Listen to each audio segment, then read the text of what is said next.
al tú por tú.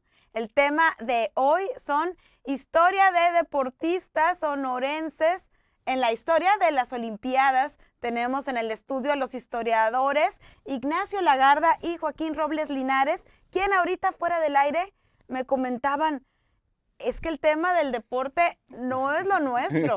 Tuvieron que darse un clavado al contexto de la historia para ver qué había pasado, porque los historiadores pues manejan otro tipo de historia. Para eso debe haber historiadores o cronistas deportivos, ¿no? Hacemos deporte con el cerebro, no con el cuerpo. Bueno, pues hay personajes, hay una curiosidad aquí, que los jóvenes de ahora pues ya tienen un referente de quiénes son, cómo son los deportistas. Antes no era así. Antes eran personajes muy particulares. Y voy a empezar con Herminio Ahumada Ortiz. Herminio Ahumada, para los historiadores, pues no tiene nada que ver con el deporte. Él nació en Soyopa en 1899 y estudió en Nogales, Arizona. Después se hizo abogado por la UNAM, se especializó en París, en otras partes, y fue poeta. Y escribió 2 libros sobre poesía y una novela. Él participó en los Juegos Olímpicos de 1924 en París, en la carrera de 100 metros. Su vida profesional es fue diputado federal, le respondió al informe a Manuel Ávila Camacho, pero lo más importante de él es que él es el fundador de la Universidad de Sonora. Sus cenizas están en el muro de la universidad, ahí están, y además un personaje de esos raros que se combina la inteligencia, un intelectual y deportista, al mismo tiempo político y muy valiente, porque yerno de Vasconcelos, y acompañó incluso a Vasconcelos en el exilio, casado con su hija Carmen. O sea, es un perfil de deportista completísimo.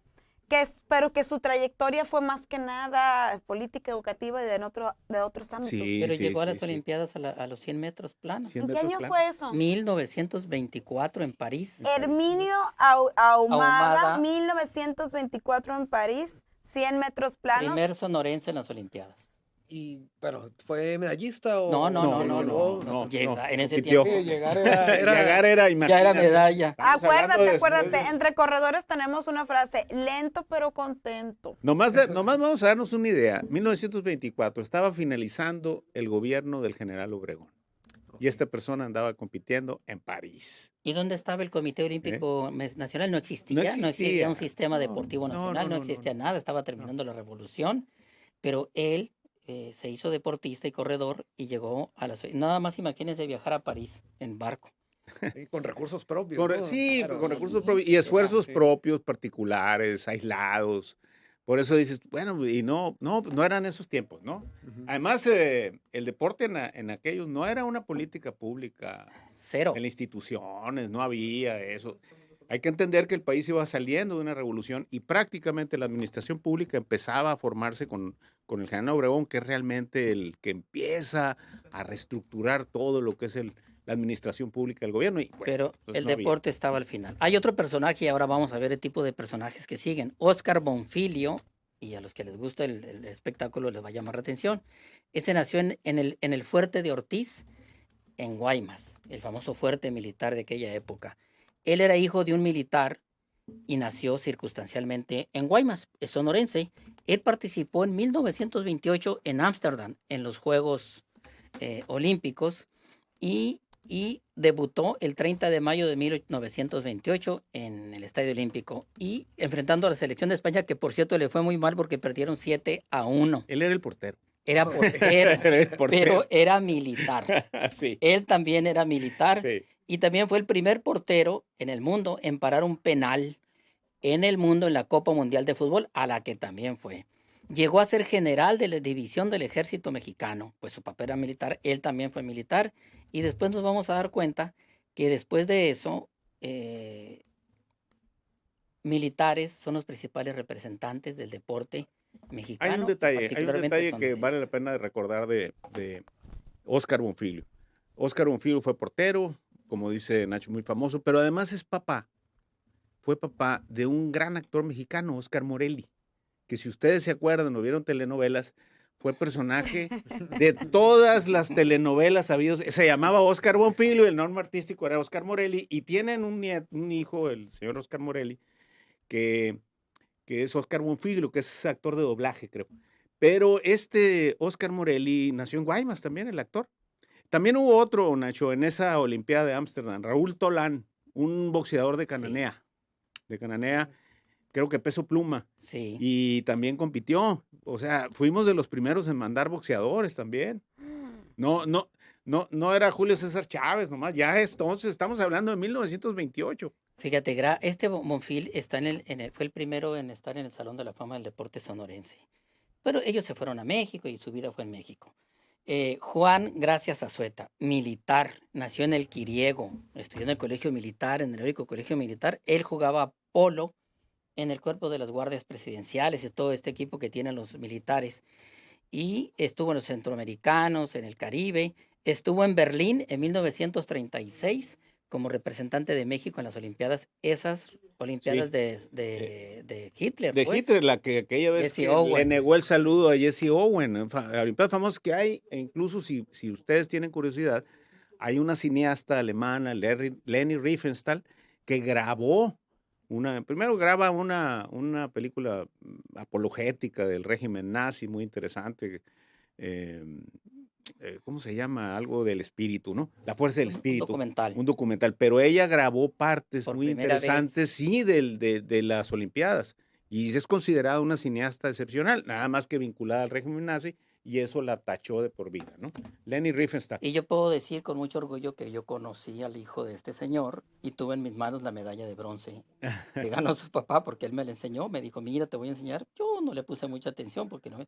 Y ahora que dijeron, me acordé del señor Gracia, que fue un militar de carrera. Sí, los militares dieron... Eran los militares. Eran los militares, porque los militares al interior del ejército, pues sí se cultivaba el deporte como una actividad central de su formación. ¿No se acuerdan de Forrest Gump jugando ping-pong? Digo, es un ejemplo, ¿no? De cómo él también, bueno, no, es una película, pero bueno, siempre me acuerdo de cómo trascendió y llegó a...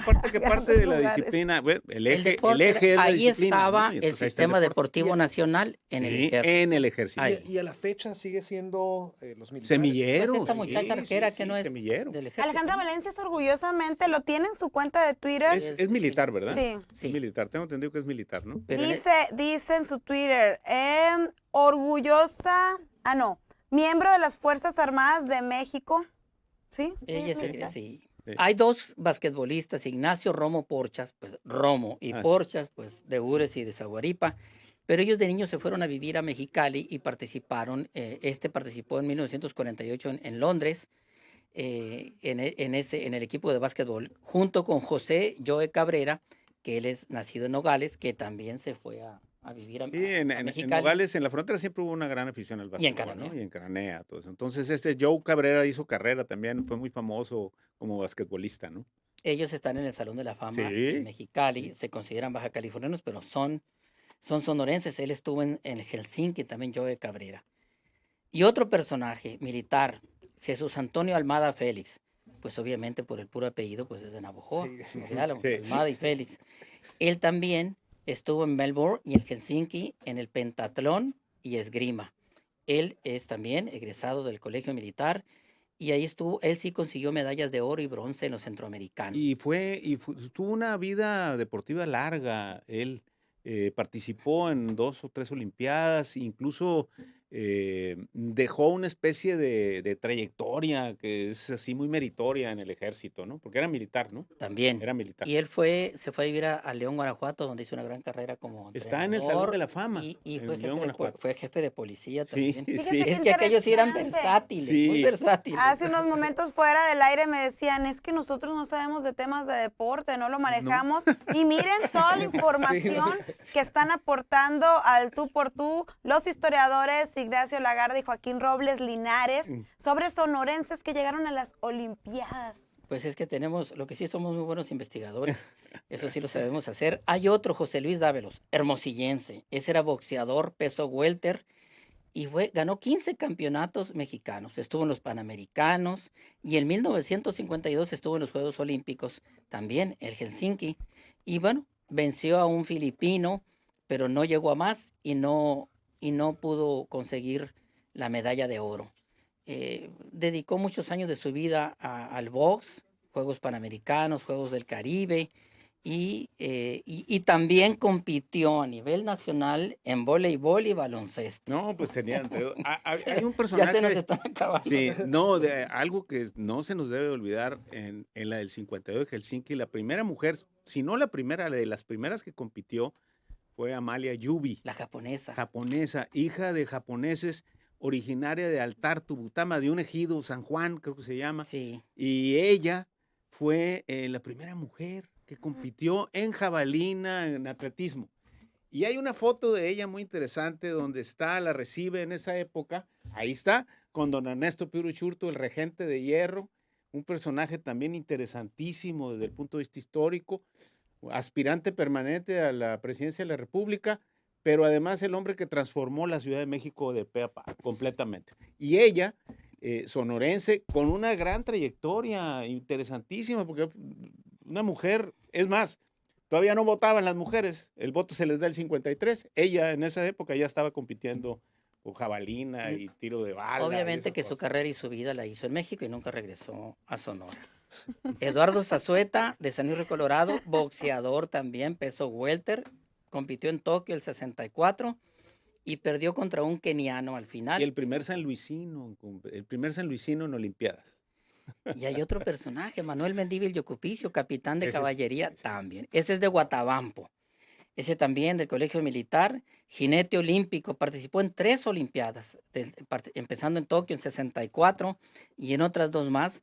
Ganó en Múnich 72, ganó una medalla de plata también, y hasta que finalmente, más o menos el 80, fue ganador del Premio Nacional de Deporte. Él es tío, o era tío, de la famosa pesista aquella de Guatabampo, Soraya Jiménez. ¿Se acuerdan que decían que era de Guatabampo?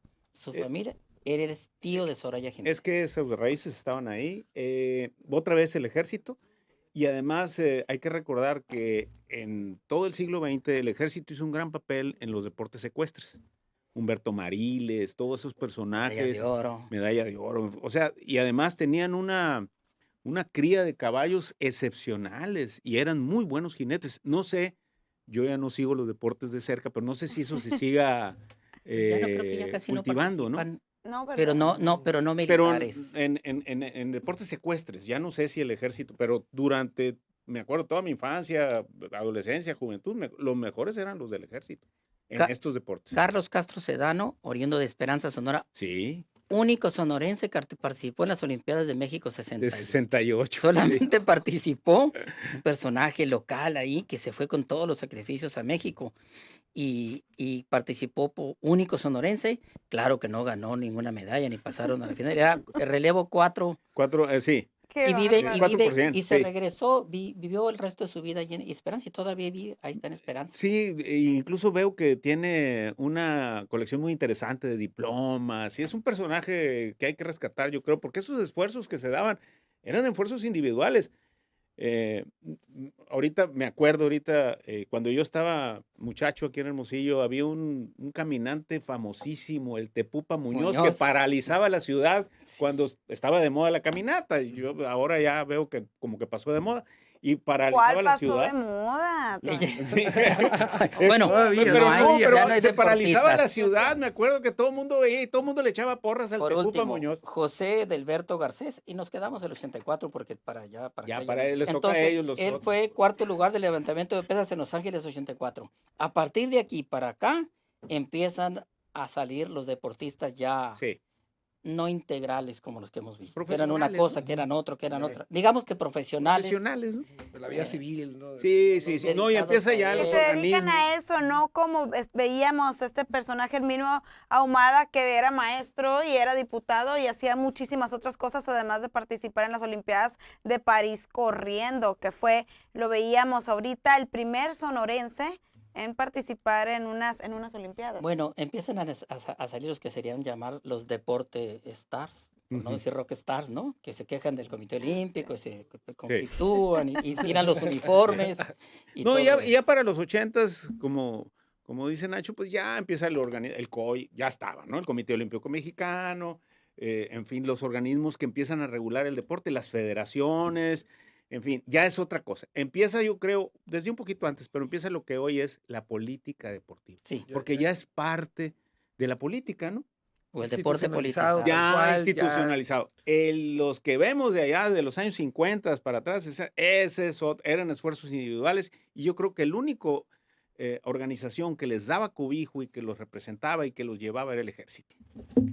Y ahí está un gran semillero de medallas, históricamente hablando, ¿no? Pues muy interesante la información que nos aportan los historiadores Joaquín Robles Linares e Ignacio Lagarda, pero se nos agota el tiempo, Ángel, es momento de despedir el programa. Pues muchas gracias a ambos, muchas gracias Priscila, y gracias a todas y a todos por haber estado pendiente de este espacio informativo de Proyecto Puente. Seguimos en la transmisión de La Voz del Pitic, también en la 101.5 allá por la sierra. Pues muchas gracias a todos, de que tengan un excelente fin de semana. Hasta luego. Gracias por acompañarnos un día.